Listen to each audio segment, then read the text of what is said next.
Hello fellow collectors and welcome to Long's Toys. Today we are taking a look at the RKF figure for Kamen Rider Buster, Genbu Shinwa, and Genbu Jakun form change set. Now basically what that means, it's the RKF for Buster, but it does come with a little extra forearm piece. You can see it over here on the side. And it's got kind of like a beanstalk vine to kind of give him that form change capability. And I think that's pretty cool. I really do think that RKF is kind of stepping it up this year. They're giving us, accessories when they can, when it makes sense. It's not a full-on gimmick line. That's not really what RKF has been about. So you're not going to be able to get like Saber and Espada and blades, taking out the different sides or cores, because that would be kind of a full gimmick line of figures if they had it so that you could mix and match all those different pieces. But with, they're giving us these little accessories where they can, where it makes sense. And I appreciate that. I really do think RKF has been stepping it up this year. So I do appreciate that. I think it's nice. A little bit extra paint applications. The figures have been looking good. Even just the packaging here. If we take a look at the different sides of the packaging. I really like the timeline they've been putting on the side. I think that's pretty cool. I like that they got rid of the flap. I think it makes it look more sharp. Just the front here with the picture of Buster and then a picture of the figure, I think looks really, really cool. So, really nice packaging. I'm excited. Let's go ahead. Let's get this guy out of the box and let's take a closer look. So here's Buster out of the packaging, and I gotta say, I think he looks great. I do think it's a little weird how once again you have the color completely vanish from the back of the figure, but that's just kind of how RKF works. It's not as noticeable here where I feel like it kind of naturally ends because that's where the armor plating is. It's most noticeable like on the forearms where I feel like the armor plating naturally continues, and it would have been nice to just have that painted. And really here on the shoulder pads, I feel like it kind of just stops. Like, I could even kind of deal, like, ultimately, I would love it if just this through here was painted, and then both of the forearms were painted. The rest of this I could kind of deal with, because I feel like these panel pieces kind of naturally conclude. But you have some nice brown here for the straps. Again, would be nice if it continued around, but kind of just how we have to expect RKFs to be painted. No sense getting upset about it, but we do have some nice feet here that are all one solid color because they're just molded out of a different colored plastic. And I really think they did a nice job with the helmet. I think it looks really good. Really nicely painted. You have a little bit of paint here, paint on the belt. So all in all, I think he looks pretty sharp. Now, accessory-wise, I think is where he really shines. So of course he's got the giant Buster sword. We have orange painted on the blade on both sides, which I think looks fantastic. Unfortunately, mine has a little bit of a paint, mess up down here on the bottom, but not a big deal.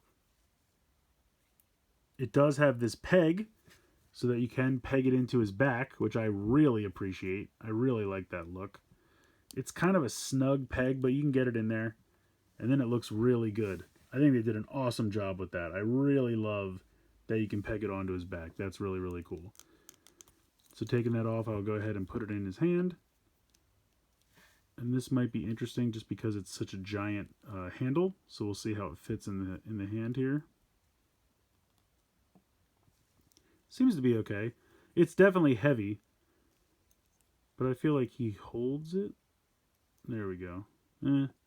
I kind of put it in like this so he'll hold it, and it kind of tries to rotate out. But yeah, he can hold it. It's okay. It's just so big. But yeah, looks great. Really like that quite a bit. See how he stands holding it. What do we think? Yeah, not too bad. Not too bad. He also comes with an extra hand holding a Wonder Ride book like they pretty much all do. But that's pretty cool as well. But the coolest accessory, I mean, I don't know. The sword's probably a contender for coolest accessory, but I think this accessory is very cool as well. So you go ahead, you just unpop the forearm, and it has a peg very similar to the hand pegs. Obviously, it's a little bit bigger, but it's very similar. And then you just have this secondary hand, and it does have an elbow joint, which is awesome. And then it comes without a fist popped in, but he does come with this extra fist. So I just went ahead and put it in there. So if you want to switch out fists on this as well, you can. This isn't like molded in there. You can pop this out, put different hands in here as well. And then he's got this vine, which is a really nice metallic green. I think that looks pretty sharp. And then you just pop this in here.